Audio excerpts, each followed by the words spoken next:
तो शुरू करते हैं नितेश सोनी से, जो इस वीडियो का सबसे लो इंटेंस केस है, क्योंकि यहाँ तो सिर्फ चैटें लीक हुई है। आगे ऐसे ऐसे यूट्यूबर्स हैं जो अपने फैंस को होटल ले जाने से लेकर उनकी चैट कॉन्टेक्ट बना दी थी। तो सबसे पहले इस लो इंटेंस केस से शुरू करते हैं, लेकिन उससे पहले अगर तुम्हें ऐसे इंटरनेट डॉक्यूमेंट्री कंटेंट देखना पसंद है तो चैनल सब्सक्राइब कर देना।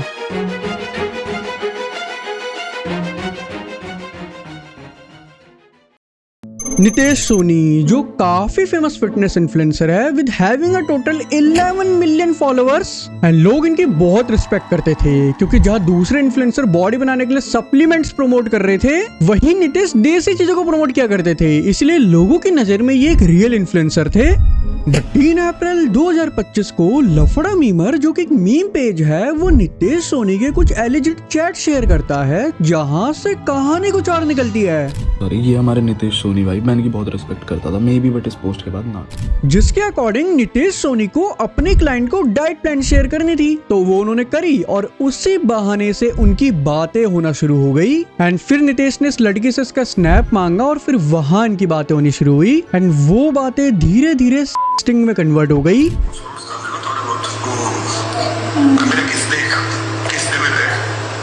हाँ देख रही हूँ।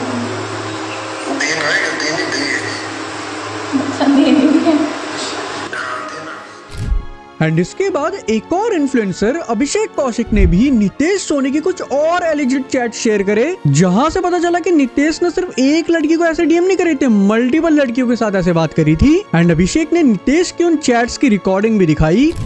ये थोड़ी है, इसमें तो लड़की खुद साक्षात उपस्थित है। अब गुरुजी ये ना कहना ये लड़की भी एआई सा बनाई है। अब नितेश सोनी की जो अपनी क्लाइंट के साथ हो रही थी, वहां देखा जाए तो दोनों तरफ से ऐसी बातें हो रही थी, बट नितेश सोनी यहाँ एक चीज से गलत हो जाते हैं कि वो मैरिड है और उनका एक बच्चा भी है। ऑल्दो नितेश सोनी ने भी इसके ऊपर रिस्पॉन्ड करा और उन्होंने इन सारी चीजों को फेक बताया। इंसान को मेहनत करके नहीं गिराया जा सकता ना, तो लोग कुछ भी बनाना शुरू कर देते। भैया आजकल बहुत एडवांस जमाना आ गया, पता नहीं क्या क्या बन गया। तो अभी तक इसको लेके कुछ तगड़ा एविडेंस नहीं है जिसके बेसिस पे हम ये कह सके कि ये रियल है या फेक है, इसीलिए अभी नितेश के ऊपर एलिगेशन लगाना सही नहीं रहेगा। इसलिए मैं ये तुम पे छोड़ता हूँ, तुम कॉमेंट बताओ कि तुम्हें क्या लगता है, रियल है या फेक है। ऐसा स्नाइपर वुल्फ, लोग कहते हैं ना कि शक्ल देख के जज नहीं करना चाहिए, तो ये लड़की उस चीज का प्राइम एग्जांपल है। SS Sniper Wolf. Sniper Wolf. SS Sniper Wolf. SS Sniper Wolf, if you're watching this, if you don't wake up tomorrow, it won't bother me at all. And in fact, honestly, I would be kind of happy. ऐसा sniper wolf दुनिया की biggest female YouTuber है with having a 30 million plus subscribers. And ये कहना सही रहेगा कि ये फेम इनकी ब्यूटी के चक्कर में मिला है, क्योंकि कंटेंट इनका ऐसा है नहीं कि इतनी फेमस हो जाए। इन्होंने 2013 में गेमिंग वीडियोस बनाने से शुरू करा था और 2017 में इन्होंने अपना कंटेंट रिएक्शन वीडियोस पे शिफ्ट कर दिया था, क्योंकि गेमिंग वीडियोस में मेहनत भी लग रही थी और कुछ खास व्यूज भी नहीं आ रहे थे, और वहीं दूसरी तरफ रिएक्शन वीडियोस में मेहनत भी नहीं थी और व्यूज भी आ रहे थे। इवन आलिया को मेन फेम उसके रिएक्शन वीडियोस से मिला है। लेकिन जब एक और यूट्यूबर जैक फिल्म्स ने यहाँ पे थोड़ी इन्वेस्टिगेशन करी तो कहानी कुछ और ही निकली। आलिया पे कुछ ऐसे सीरियस एलिगेशंस लगने लगे कि जैसे कि वो जिन भी वीडियोस में रिएक्ट करती थी, ना ही वो उन्हें क्रेडिट देती थी, ऊपर से जो यूट्यूबर अपनी वीडियो में वाटरमार्क लगा के रखता था वो उसे भी ब्लर या ट्रिम कर देती थी। एंड काफी यूट्यूबर्स ने तो उसे परमिशन भी नहीं दी थी रिएक्ट के लिए, लेकिन फिर भी वो करती थी और यूट्यूब उसे प्रमोट भी करता था। एंड जो यूट्यूबर इस चीज को कॉल आउट करता था, आलिया उसकी वीडियो पर स्ट्राइक मार देती थी। एंड इवन जैक फिल्म्स, जिसने सबसे पहले आलिया को एक्सपोज करा था, तो आलिया ने क्या करा, वो जैक फिल्म्स के घर के बाहर गई और वहां उसने एक इंस्टा स्टोरी डाल दी, जो कि एक प्राइवेसी वायलेशन है। Last night, Sniper Wolf, a massive YouTuber, showed up outside of our home, recorded a video of our home, and then posted it to our 5.6 million Instagram followers, goading me with the line, "Let's talk." And तुम्हें पता ही है एक YouTuber के लिए उसकी privacy कितनी important है, ये कितनी डेंजरस चीज थी। क्या पता कौन इंसान किस इंटेंशन से उसके घर चले जाए। एंड कहानी यहाँ पे भी खत्म नहीं होती। आलिया ने हमेशा अपने आप को ऐसा इंडिपेंडेंट क्रिएटर दिखाया था कि सब कुछ वही करती है, बट यहाँ भी कहानी कुछ और निकली। एक्चुअल में उसकी वीडियो की स्क्रिप्टिंग, एडिटिंग, अपलोडिंग, हर चीज उसका हस्बैंड किया करता था। इवन आलिया जो पहले गेम भी खेला करती थी, वो एक्चुअल में नहीं खेलती थी, वो गेम प्ले होता था जो उसके पति ने रिकॉर्ड किया होता था, वो सिर्फ वहाँ पे एक्टिंग करती थी। एंड 2022 में जब ये दोनों सेपरेट हुए तो आलिया ने पूरा चैनल हड़प लिया, एंड इसको लेके आलिया के हस्बैंड ने उस पर केस भी कर रखा है। लेकिन कहानी यहाँ भी खत्म नहीं होती।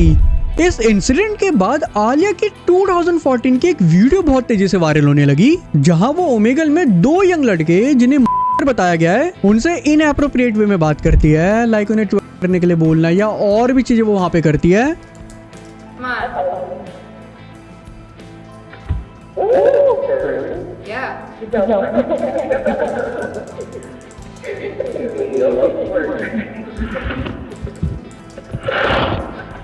Yeah, let's go.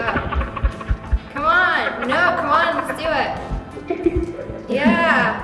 Let's get the little guy too. I wanted to see the little guy. And इसके रिस्पॉन्स में आलिया ने एक ही चीज करी कि वो वीडियो प्राइवेट कर दी। And now she has become one of the most hated female YouTuber. Tirth Parsana, जो इनफेमस अपनी उल्टी सीधी हरकतों के लिए, जो मोस्टली इन्होंने लास्ट ईयर ही करी थी, बट फिर से वही पेज लफड़ा मीमर ने तीर्थ के भी कुछ एलिट चैट्स को पब्लिकली शेयर कर दिया, जहां से पता चला तीर्थ एक मुंबई बेस्ड फीमेल इन्फ्लुएंसर को इंस्टा पे डीएम करा। पहले तो उनकी नॉर्मल कन्वर्सेशन शुरू हुई, लाइक एक दूसरे की हॉबीज वगैरह जानना, लेकिन फिर पता नहीं अचानक से तीर्थ एक नॉर्मल कॉन्वो के बीच ये सवाल पूछ लेता है। एंड इतना ही नहीं, उसके बाद ये भी, लड़की के रिस्पॉन्स से साफ पता चल रहा था कि उसे कोई इंटरेस्ट नहीं है, उल्टा वो अनकंफर्टेबल हो रही है। बट फिर भी तीर्थ उससे ऐसे ही बात करता रहा लाइक दिस, और इतनी बेइज्जती काफी नहीं थी तो तीर्थ को ये चीज भी लिखनी पड़ी। लड़की सामने से बोल रही है कि तीर्थ भाई तू ही है ना ये, लेकिन तीर्थ तब भी नहीं रुका, ऊपर से हद पार और कर देता है ये सब लिखकर, ऊपर से अपनी डिंग डोंग के पिक बेचकर। एंड उसके बाद एक और यूट्यूबर क्रेजी रीप ने तीर्थ की कुछ और चैट्स दिखाई जहां वो एक से उसका व्हाट्सएप नंबर मांग लेता है। And that is the disgusting thing, क्योंकि अब तक जो भी वो बेवकूफी करता था उसे एज ए एंटरटेनमेंट लिया जा सकता था, लेकिन ये चीज थोड़ी ज्यादा ही हो गई। EDP 445 AKA ब्रियान टर्मैन, जिसपे एलिगेशन थे कि ये से इनएप्रोप्रिएट वे में बात करता है, और इसी का पता लगाने के लिए पूरा एक स्टिंग ऑपरेशन किया गया, वो भी सोशल मीडिया में लाइव, जो कि काफी अनएक्सपेक्टेड था। So what were you gonna do when you came here to the girl's apartment and she's home alone? What were you gonna do? This is you video calling her, right? Okay, go ahead. I don't even know what to say, man. Yeah, dude, shame on you. Shame on me, man. I'm speechless, bro. Yeah. I'm speechless, dude. Hey, bro, you want to call the cops?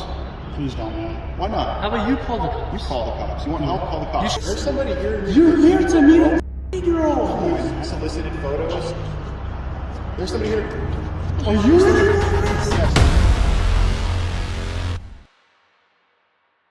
Brian random चीजों के ऊपर Rand videos बनाया करता था, और ये चीज इसने 2010 में शुरू करी थी, और 2020 तक इसके 2 मिलियन सब्सक्राइबर्स हो गए थे। ये बहुत रॉ रहकर और बिना किसी फिल्टर के साथ वीडियो बनाता था, इसलिए लोगों को ये बहुत पसंद आता था। बट 2021 में ऐसे रूमर्स आने लगे कि EDP से इनएप्रोप्रिएट वे में बात करता है। इस टाइप के EDP के ऊपर काफी एलिगेशंस लगने लगे। अब इनमें सच्चाई कितनी थी ये किसी को नहीं पता था, तो इसी सच का पता लगाने के लिए एक स्टिंग ऑपरेशन किया गया। You sent graphic photos, you asked for graphic photos, and here you are walking to the apartment.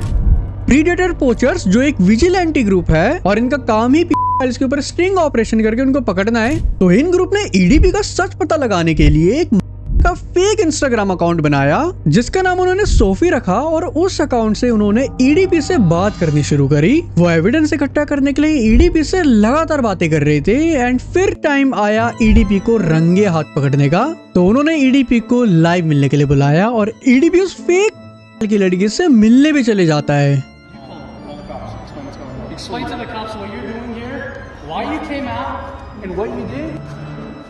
तो EDP जब उससे मिलने गया तो उसे उस लड़के की जगह वहाँ एक ग्रुप मिला, वो भी सोशल मीडिया में लाइव के साथ, और उन्होंने EDP से एक ही चीज पूछी कि तुम यहाँ क्यों आए हो, और EDP ने यहाँ पे बहुत अजीब सा जवाब दिया, जो कि एक मीम भी बन गया था कि मैं यहाँ पे कपकेक लेने आया हूँ। Honestly, this is real shit. You guys can't believe this if you guys want to or not. She said that she was going to make me a cupcake. I was going to take the cupcake and go home. That's the truth. But at the end वो रंगे हाथों पकड़ा गया था, and उसके बाद YouTube ने उसका channel भी टर्मिनेट कर दिया था। वो फिर जिस भी सोशल मीडिया प्लेटफॉर्म में जाता, लोग वहाँ इतनी रिपोर्ट करते कि उसका अकाउंट बैन हो जाता। पैसों की कमी होने के चक्कर में EDP ने नॉर्मल जॉब्स भी करी, लेकिन जब उन कंपनी वालों को इसके बारे में पता चलता था तो वो EDP को निकाल देते थे। एंड कुछ टाइम बाद लोगों ने नोटिस करा था कि EDP सूटकेस के साथ रोड पे रह रहा था। एंड नाउ EDP से रिलेटेड अभी कोई लेजिड इन्फॉर्मेशन नहीं है। कई सोर्सेस पे तुम्हें देखने को मिलेगा कि EDP अभी जेल में है, कहीं मिलेगा कि वो बाहर है, तो अभी इसको लेके कोई लेजिड इन्फॉर्मेशन नहीं है फिलहाल। कोरियन मामा गाइस, इसकी शक्ल और आवाज इतनी इनोसेंट थी कि कोई सोच भी नहीं सकता था कि ये लड़का किसी लड़की को सेक्सुअली असॉल्ट कर सकता है। तो उसका रियल नेम सियो वॉन जोंग है, जिसने 2020 में टिकटॉक बनाना शुरू करा था, जहाँ पे वो फनी कंटेंट डालता था और एंडिंग में वो मामा चिल्ला देता था, इसीलिए लोग इसे मामा गाय भी बोलते थे। और एक साल में इसने टिकटॉक के ऊपर 30 मिलियन फॉलोअर्स गेन करे थे एंड आज के टाइम इसके 55 मिलियन फॉलोअर्स हैं और यूट्यूब के ऊपर 12 मिलियन सब्सक्राइबर्स हैं। And Mama Guy South Korea का one of the biggest creator में से एक था। तो वैसे मामा गाय हमारी तरह एक नॉर्मल था जो पढ़ाई में काफी इंटेलिजेंट था, लेकिन जैसे ही वो फेमस हुआ, उसके पास पैसे आने लगे, तो उसने अपने दोस्तों के साथ पब्स वगैरह में जाकर नशे वगैरह करने शुरू कर दिए। एंड अक्सर फिर ये दोस्तों के साथ क्लब्स वगैरह में जाया करता था और वहां नशे करता था। एंड फिर बोलते हैं ना कि जैसे तुम्हारी संगति होती है तुम भी वैसे ही बनने लग जाते हो, तो इस स्टोरी में भी यही हुआ। 15 दिसंबर 2023 को एक न्यूज आती है कि मामा गाय अरेस्ट हो चुका है क्योंकि उस पे एक लड़की को असॉल्ट करने के एलिगेशन लगे थे। एंड रिपोर्ट्स के अकॉर्डिंग हुआ क्या था, मामा गाय एंड उसके फ्रेंड ने एक लड़की को पब में बुलाया। वहां उन्होंने इतनी ड्रिंक करी कि लड़की अनकॉन्शियस हो जाती है। एंड उस लड़की के बेहोश होने के बाद मामा गाय और उसका फ्रेंड उस लड़की को एक रूम में लेके जाते हैं एंड उसके साथ वहां वो सब करते हैं। एंड अगले दिन जब वो लड़की सुबह उठती है तो उससे रिकॉर्डिंग वगैरह की वॉइस सुनाई देती है। मीन्स लड़की के अकॉर्डिंग मामा गाय और उसका फ्रेंड उसकी वीडियोस बना रहे थे। एंड जैसे उस लड़की को रियलाइज होता है कि उसके साथ यहाँ क्या हुआ है, तो वो सीधा पुलिस स्टेशन जाती है और वहाँ मामा गाय के अगेंस्ट में असॉल्ट की कंप्लेंट फाइल करती है। पुलिस मामा गाय के घर जाती है उसे अरेस्ट करने के लिए। तो मामा गाय इतना डर चुका होता है कि वो गेट तक नहीं खोलता, जिसके बाद वहाँ फिर फायर डिपार्टमेंट को बुलाना पड़ता है एंड उसके बाद पुलिस मामा गाय को अरेस्ट कर लेती है। एंड अभी भी ये केस चल ही रहा है और अगर इस केस में मामा गाय गिल्टी प्रूफ होता है तो उसे 7 साल की जेल होगी। अब मैं तुम्हें जिस यूट्यूबर का केस बताने वाला हूँ, मैं पहले ही बता दूं बहुत एक्सट्रीम और डिस्गस्टिंग है, क्योंकि यहाँ इस यूट्यूबर ने सारी हदें पार कर दी। Austin using every tactic in the book to try and get his underage fans. 26-year-old YouTube sensation Austin Jones will head to prison. Austin Jones जो फेमस सॉन्ग्स के कैपेला कवर्स बनाता था, जिसमें वो फेमस सॉन्ग्स को खुद से गाकर यूट्यूब पे अपलोड किया करता था। एंड यही से उसने यूट्यूब पे 5 लाख सब्सक्राइबर्स गेन करे थे एंड उसकी मोस्टली फैंस टीनेज गर्ल्स हुआ करती थी।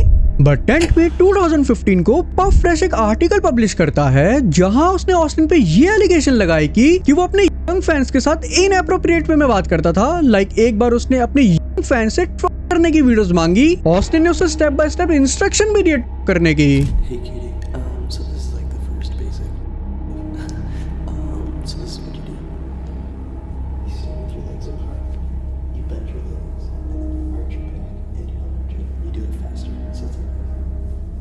इवन इतना ही नहीं, एक और लड़की ने सेम एलिगेशंस लगाए। Hi, my name is Aurora, and this is a story about how Austin Jones wanted me to twerk for him. And उस टाइम ऑरोरा साल की थी जब ऑस्टिन ने उसे ऐसे ही इंस्ट्रक्शंस दिए थे। एंड ये एलिगेशंस लगने के बाद ऑस्टिन को काफी बैकलैश मिला एंड इसीलिए उसके बाद उसने एक अपॉलॉजी वीडियो डाली। It's not something that I'm proud of. It's not something that I think is right. And I shouldn't have done it. जहाँ से कुछ लोगों ने तो उसे सपोर्ट करा, लेकिन काफी सारे लोगों का कहना था कि उसने यहाँ पे विक्टिम कार्ड खेला है, क्योंकि वो उस अपॉलॉजी वीडियो के अंदर अपनी पास्ट स्ट्रगलिंग लाइफ भी बताने लग जाता है। I had an older sister. She passed away when she was 10 years old. I was 6 years old at the time. My father was an alcoholic and addict. But Austin ने limit तब cross करी जब उसके phone में 2 count of CB पाई गई। मैं तो यहाँ पे खुल के नहीं बता सकता वरना ये वीडियो दोबारा उठ जाएगी, इसलिए बाद में जाके तुम सोर्सेस से खुद पढ़ सकते हो। बट अगर शॉर्ट में बताऊं तो इन 2017 after federal investigation they found 2 count of CP in Austin phone और उसके बाद ऑस्टिन को शिकागो एयरपोर्ट पे अरेस्ट कर लिया जाता है एंड फिर 2019 में उसे 10 साल की सजा सुनाई जाती है। YouTube star with a large teenage following is headed to prison. A judge sentenced Austin Jones to 10 years behind bars. ये केस बहुत डिस्गस्टिंग था, लेकिन अब जो मैं तुम्हें बताऊंगा ये उससे भी ज्यादा डिस्गस्टिंग है, क्योंकि यहाँ तो ये मार को सीधा होटल ही लेके चला गया। मैं बात कर रहा हूँ रिसेंट में हुई प्रिंस ओरिजिनल का केस। प्रिंस ओरिजिनल जो काफी फेमस BGMI प्लेयर हैं, काफी इंटरनेशनल मैचेस उन्होंने खेले हैं, मतलब गेमिंग कम्युनिटी में उनका अच्छा खासा नाम हुआ करता था। लेकिन फिर से वही पेज लफड़ा मीवर ने प्रिंस ओरिजिनल के भी कुछ एलिट चैट शेयर करे, जिसके अकॉर्डिंग प्रिंस ने नवंबर 2015 में एक को इंस्टाग्राम पे मैसेज करा था। वो लड़की भी यहाँ पे रिप्लाई दे देती है क्योंकि प्रिंस के पास लाखों में फॉलोअर्स थे। दोनों की यहाँ पे बातें शुरू होती है, फिर वो दोस्ती में कन्वर्ट होती है और फिर ये दोनों स्नैप एक्सचेंज करते हैं एंड धीरे धीरे करके ये नॉर्मल कॉन्वो में कन्वर्ट हो जाती है, जो कि मेनली प्रिंस के साइड से ही हो रही थी। ऊपर से वो लड़की अनकंफर्टेबल हो रही थी, लेकिन प्रिंस फिर भी उससे ऐसे ही बात करता रहता है। प्रिंस ने यहाँ पे उससे झूठ भी बोल के रखा था कि मेरी एज 18 साल है, बट एक्चुअल में प्रिंस की एज 26 साल है। और ट्राई करो कि तुम क्वेश्चन स्किप ना करो, तो जिससे मुझे भी ऐसे मैं कंफर्टेबली तुम और क्वेश्चन पूछ पाऊँ। ये 26 साल का प्रिंस बातों बातों में इतना आगे निकल गया कि वो साल की लड़की से उसके भी मांगने लगा, जस्ट बिकॉज कि उस लड़की की BGMI आईडी उसके दोस्त के पास है। तो प्रिंस यहाँ पे बोलता है कि अगर उसके पास तेरी BGMI आईडी हो सकती है तो मेरे पास तेरे होनी चाहिए, जिसको लेकर लड़की मना भी करती है, लेकिन प्रिंस फिर भी उसे हैरेस करता रहता है। एंड इन ऑनलाइन बातों के बाद फिर ये सीधा मिलने का प्लान बनाते हैं, वो भी होटल में। प्रिंस उस लड़की से उसका आधार कार्ड लेता है, उसे एडिट करता है और उस लड़की को होटल लेके चले जाता है, जहां वो अनप्रोटेक्टेड करते हैं। एंड बाद में जाके जब इस लड़की को पता चलता है कि उसकी एक्चुअल एज 18 नहीं 26 साल है, तो उसके बाद फिर ये लड़की लफड़ा मीमर को अपने सारे चैट्स भेज देती है। एंड वहीं से प्रिंस ओरिजिनल एक्सपोज हो जाता है। ऑल्दो प्रिंस ओरिजिनल लफड़ा मीमर के साथ ही इंस्टा पे लाइव भी आया था, जहां पे उसने अपने डिफेंस पे ये बात रखी कि वो लड़के झूठ बोल रही है, उससे पता था मैं 26 साल का हूँ। मैंने उसको 18 बताया था, फिर मैं 28 निकला। ये भी नहीं भाई, मैंने उसको सच में ही बोला हुआ था कि भाई मैं हूँ 26 का। तो भाई बात यहाँ पे ये नहीं है कि उस लड़की को पता था कि नहीं पता था कि तो 26 साल का है। यहाँ पे बात ये है कि तुझे तो पता था ना कि वो 5 साल की है, और फिर भी तूने ये सब करा, जो कि एक क्राइम है, जो कि पॉक्सो एक्ट के अंदर आता है। एंड स्काउट ने बताया कि प्रिंस जैसे भी और नमूने भरे पड़े हैं जिन्होंने सेम टाइप का कांड करके रखा है। वाला सीन हुआ ना, आई थिंक ये one of those few cases है जो बाहर आया है। Trust me, it's a very very very bad community. किसी दिन सबका चिट्ठा खुलेगा ना भाई, आप लोग खुद शॉक हो जाओगे। हम जिनको आइडलाइज कर रहे हैं, हम जिनको देखते हैं आ रहे हैं, वो लोग ऐसे इंसान हैं। एंड आई फील कि तीर्थ परसाने के चैट के लीक के बाद और विक्टिम्स को हिम्मत मिली थी, इसलिए फिर नितेश सोनी के चैट लीक हुए, उन्होंने लफड़ा मीवर को भेजे, अब ये प्रिंस वाला केस हो गया। तो आई फील कि आने वाले टाइम में और यूट्यूबर जिन्होंने ऐसे कांड करके रखे उनके चैटें भी लीक होगी, एंड मोस्ट प्रोबेबली तुम्हें उनके भी केसेस इस चैनल पे सुनने को मिल रहे होंगे। ये वीडियो बनाने से पहले मैं सोच रहा था कि जो एक्सट्रीम केस होगा वो पक्का फॉरेन से जाएगा, एंड जब तक मैंने स्क्रिप्टिंग इसकी फाइनल करी थी तभी ये प्रिंस वाला केस निकल के आ गया, जिसकी मुझे बिल्कुल उम्मीद नहीं थी कि इंडिया से कोई ये बंदा होगा जो इतना एक्सट्रीम जा सकता है। बट अब हो गया तो अब इस पे क्या ही कर सकते हैं। अब तक उस पर कोई एक्शन लिया नहीं गया है, बट आई होप उस पर कुछ एक्शन लिया जाए, क्योंकि ये बहुत डिस्गस्टिंग चीज है। बाकी इन चीजों के ऊपर तुम्हारा क्या ओपिनियन है वो मैं जानना चाहूंगा, इसलिए कॉमेंट में एक बार जरूर बता देना।